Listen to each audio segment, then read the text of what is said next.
Life from the Word, a study of the Holy Scriptures through Reformed and New Covenant Biblical Theology perspective. May this help you in your Christian life. Magandang hapon po.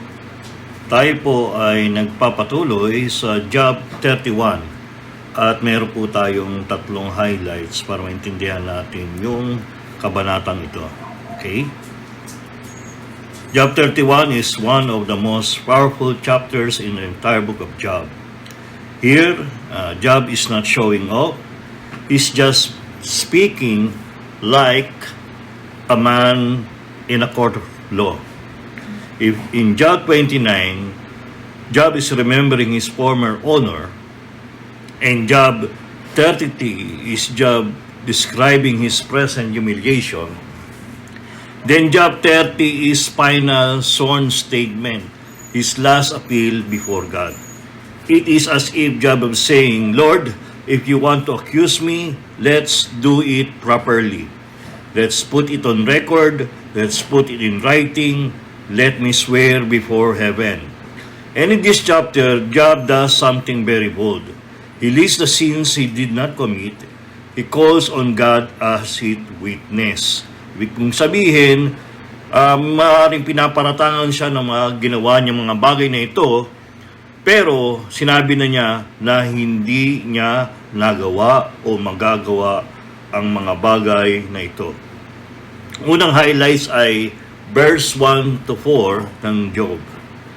Ito po ang sinasabi, I've made a covenant with my eyes, how then I could gaze at a virgin?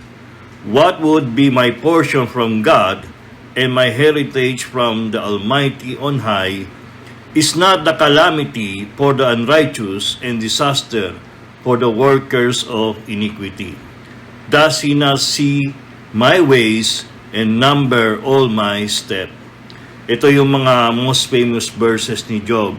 For good reason. Ito ang sinasabi niya, I made a covenant with my eyes. Tipanan. Language niya ay covenant. This is not causal morality. This is not mere self-control. This is not I'm trying my best. Katulad ng mga nagkakasala ngayon ng mga pastor ng babae kung kailang matanda na. This is covenantal language. It goes beyond public relation. Sabi niya, I bound myself before God. I put my eyes under oath. Then he says, how then I could gaze at a virgin? Sabi, how could I look with lust with a young woman? How could I entertain impurity? How could I treat a woman as an object? Then Job gives the reason. He say, does he not see my ways and number all my steps? Simple po lang ang theology ni Job. He knows, God sees, God knows, God counts, God weighs. Nakikita siya at siya ay nasusundan ng kanyang motibo. This is what the friends do not understand. The friends think Job is suffering, therefore, Job is secretly wicked. Secret. But Job says, if you want to talk about secret sin, let's talk. Because I live every day under the gaze of God. Alpanaine coram Deo. This is where Job becomes very New Testament in spirit. Not only yung panlabas, kundi yung panloob. Because when Jesus preached in the Sermon on the Mount, He said that righteousness is not only external, and Job is showing that same reality. Job is not only saying, I did not commit adultery. Job is saying, I did not even play with it in my heart. I did not entertain it with my eyes. So, sa private life niya, ay mas mahigpit siya. This is why Job is a wise man. Now, of course, Job is not claiming sinless perfection. Job is not saying, I never sinned in my whole life. Hindi, naiintindihan niya ang total depravity at being man as a sinner. Ang sinasabi lang niya, my life is not the life of a hypocrite. My life is not the life of a predator. My life is not the life of a man who secretly destroy women. And this matters because Job is a married man. And if you read later in the chapter, Job will say, if I was seduced, if I was unfaithful, then let my wife be taken. Job knows the seriousness of sexual sin. So this is the first highlight is about private integrity. Job righteousness begins in private, not in the face of men, but in his heart. Now let me speak pastorally. This is one of the most needed verses for our generation. Because today, people want to be righteous publicly, but they want to be free privately. Job is the opposite. He says, I fear God in private. And because Job fears God in private, he can stand in public without hypocrisy. So Job 31 begins with this, God sees, nakikita tayo ng Diyos, therefore Job bind his eyes under covenant. Ngayon, highlight number 2, covered ang 13 to verses 13 to 23, ay ganito naman. Ito naman yung one of the most beautiful parts of Job 31. Listen carefully to the word of God. If I have rejected the cause of my manservant or my maidservant when they brought complaint against me, what then shall I do when God rises up? When he makes inquiry, what shall I answer him? Did not he who made me in the womb make him? And did not one fashion us in the womb? Continues verses 16 and 18. If I have withheld anything that the poor desired, or have caused the eyes of the widow to fail, and have eaten my morsel alone, and the fatherless has not eaten of it, for from my youth the fatherless grew up with me as with a father, and from my mother's womb I guided the widow. Continue pa rin sa verse 19 to 23, if I have seen anyone perish for lack of clothing, or the needy without covering, if his body has not blessed me, and if he was not warm with the fleece of my sheep, if I have raised my hand against the fatherless, because I saw my help in the gate, then let my shoulder blade roll from my shoulder, and let my arm be broken from its socket. For I was in terror of calamity from God, and I could not have faced this majesty. Let's slow down. Ito yung section na defense ni Job. How he treats servants, the poor, widows, orphans, the needy, the powerless. And this is important because Job is not only defending himself from sexual sin. Job is also defending himself from social injustice. Job is saying, if you think I am wicked, then check how I treated the weak. Now, the shocking part is this. Job speaks of servants with dignity. He says, if I rejected the cause of my servant when they complained, ibig sabihin, if my servant had a complaint, I listened to them. Now remember, this is the ancient world. Servants were often treated as disposable. Hindi yan katulad ng democratic space natin. If my servant has a case against me, I must answer, bakit po? Because Job says, what then shall I do when God Himself rises up? Dapat malaman natin at maalala natin na even the master has a master. Even the rich man will be judged. Even the powerful man must answer. And then Job gives one of the strongest creation-based moral argument in the Old Testament. He says, Did not He who made in the womb make him, and did not one fashion us in the womb? Ibig sabihin, pare-pareho po tayong ginawa ng manlilikha. I am not more human than my servant. I am not more image of God than my worker. The same Creator formed us both. That is breathtaking. This is biblical and both natural law theology. That is Romans 1 and 2. That is creation dignity of Genesis 1 to 3.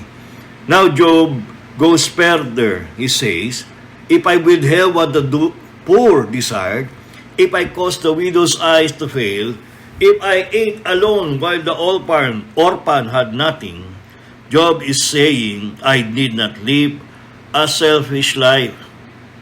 And he even say, from my youth, the fatherless grew up with me as with a father. Ibig pong sabihin, hindi siya halukip-kip ang nag-i-enjoy lang ng kanyang kayamanan, kundi yun ay kanyang sineshare sa mga nangangailangan. Job's righteousness was not occasional. It was a pattern. It was a life. It was his character.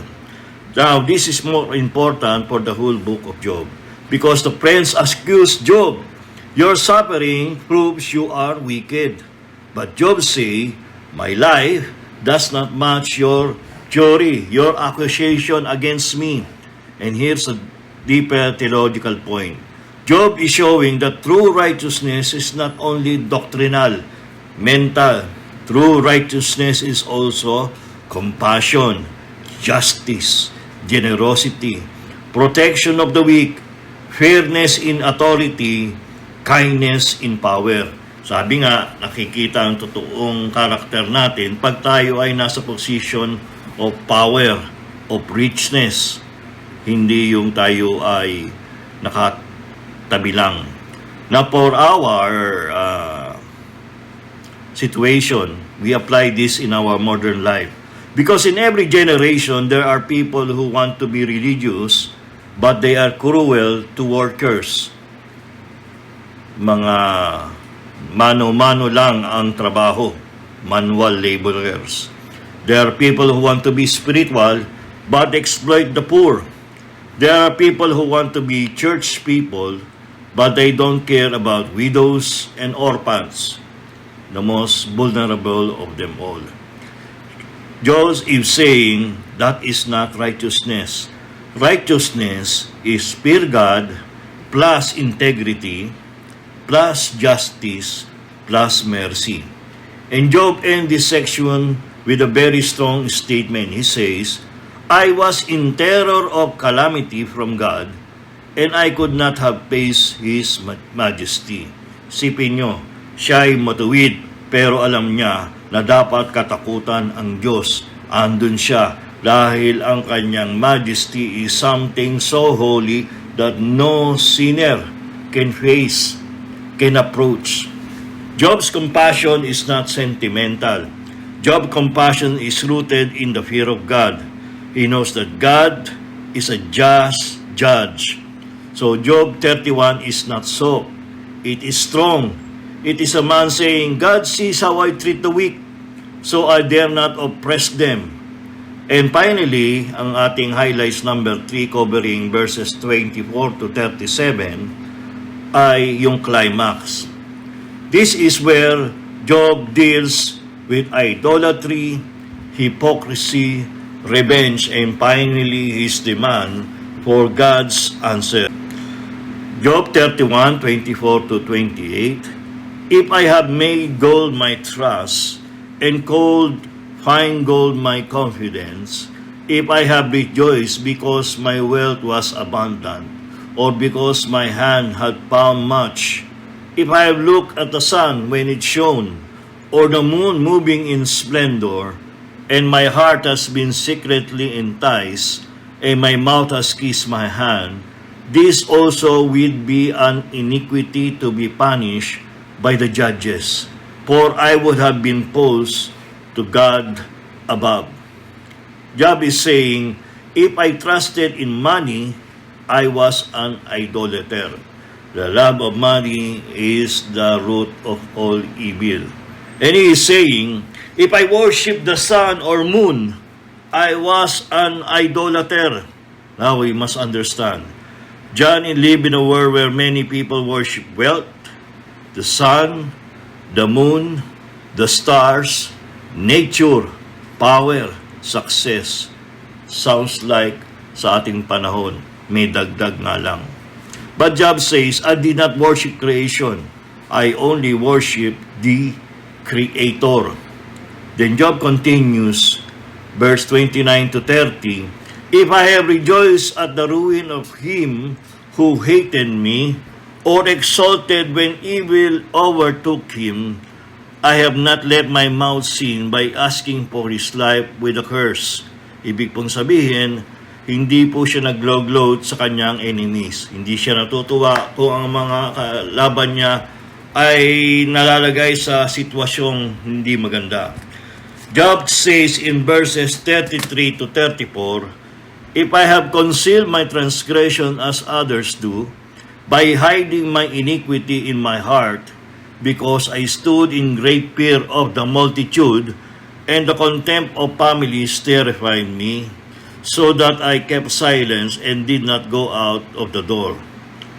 Job is saying, I did not hide my sin out of fear of people. Hindi siya palabas lamang, kaya hindi siya nakakasala. He did not live to protect my reputation. I live under God. Now, ito po ang climax. 35 to 37. Oh, that I have one to hear me. Here is my signature. Let the Almighty answer me. Oh, that I had the indictment written by my adversary. Surely I would carry it on my shoulder. I would bind it on as a crown. I would give him an account all my steps. Like a prince I would approach him. Dito siya ay nagsusumamo sa Diyos. Kanyang manlilikha, tinawag niyang adversary dahil nga siyang problema sa katawan, sa pamilya, miski sa kanyang asawa. At siya ay maninikluhod at lalapit sa kanya. Job is saying, I want a hearing. I want an indictment. I want the charges in writing. I want the answer from God face to face. And Job says, here is my signature. Parang sinasabi niya, this is my sworn statement, my affidavit, and my final testimony. Now, let's step back. Okay? This is where Job's suffering becomes theologically explosive. Because Job is not only asking, why am I suffering? Job is also asking, where is the God's of justice? Where is God's justice in my problem? Job's problem is not that he doesn't believe in God. In fact, that's the problem. He believes it too strongly. He believes God is just, God is holy, God is wise. So Job cannot accept meaningless suffering. Now here is the canonical point. Ibig sabihin, tinuturo ng buong Biblia. He is longing for something he cannot yet name. Wala pa doon. Panahon nila Abraham, panahon nila Moises. He is longing for a mediator. He is longing for an advocate. He is longing for a righteous judge who will also defend him. And the New Testament reveals the answer. The true mediator is Jesus Christ. Job wants someone to hear him. And Christ is the only one who can hear as a mediator between God and man. Job wants someone to stand for him. Christ is the one who can stand. Job wants a verdict. And we know Jesus Christ received the verdict for each one that can be condemned and now justified before God. Job's boldness, this desire for a hearing, is not unbelief. It is faith struggling in darkness. It is faith refusing to accept lies. It is faith refusing shallow theology. It is faith refusing the friend's simplistic legalistic system. And Job ends the chapter by basically saying, I have put my life on record. Now God must answer. Mga kapatid, Job 31 gives us a complete picture of righteousness. 1. Private integrity, verse 1 to 4. I made a covenant with my eyes. 2. Public justice and mercy, verses 13 to 23. Did not the same God form us in the womb? And 3. True worship, rejecting idolatry, hypocrisy, revenge, verses 24 to 37. Here is my signature. Let the Almighty answer me. And Job's final cry becomes the great tension of the book. The righteous suffer, the wicked prosper, and heaven feels silent. Napakatahimik sa kanyang pagdurusa. But Job is not the end of the story because later God will speak. And beyond Job, the gospel will speak even louder. Because the final answer to suffering is not a philosophy, something you can wrap up in your hands or in a book. The final answer is a person. It is the Lord Jesus Christ, the righteous one who suffered though he was sinless. And he is suffering. God show us something, that sometimes the deepest justice is not immediate. It is redemptive, covenantal, it is eternal. When it comes, it will solve everything, and you will understand everything that happens to your life. So mga kapatid, if you are suffering today, Job 31 teaches us to do two things. 1, live with integrity. Huwag nating ma-tempt tayo na bitawan ang hawak natin sa Diyos. And keep crying out to God. Hindi rin tayong titigil sa pananalangin sa Kanya. Because even when heaven is silent, God is not absent. And the final verdict belongs to Him.